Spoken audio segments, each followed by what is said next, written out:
Hi, my name is Fred Kohler, and I'm a member of the Solidworks training team.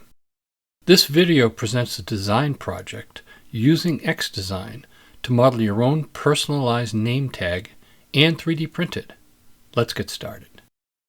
The key aspects of this design that we'll discuss include the design intent, part features, extruded bosses, cuts, and fillets, saving to an STL file, and 3D printing.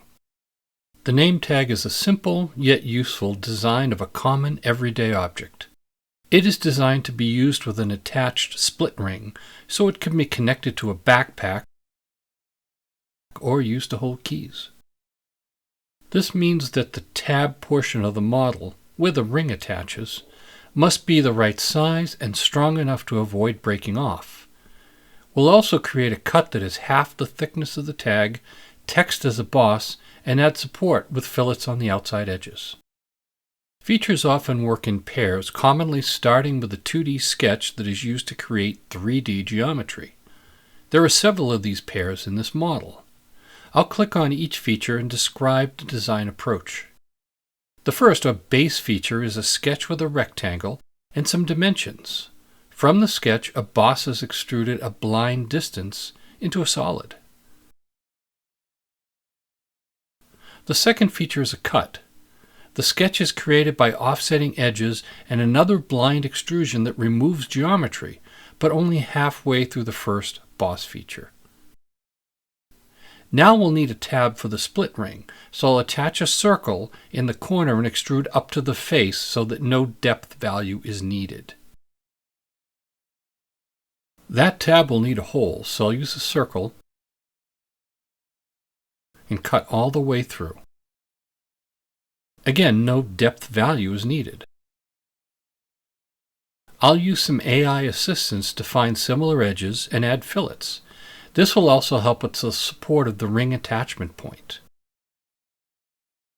The last step is the personalization of the name tag using text in a sketch and extruding up to the top face, creating an emboss. Note that the text can optionally be extruded as a cut, all or partially through, to engrave your name. When the model is complete, it should be saved and prepared for 3D printing. This requires that we create an STL file, a file type the 3D printer can understand. To do this, we export the file using the STL file format.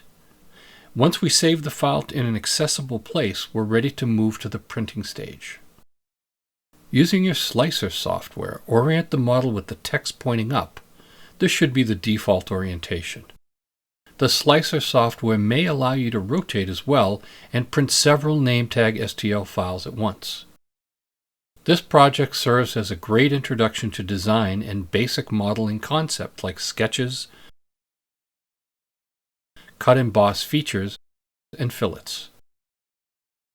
It also touches on creating STL files and 3D printing while creating a useful personalized item. Thank you for watching this video. Stay tuned to this channel for upcoming projects in the Useful SOLIDWORKS Design Projects You Can Make playlist.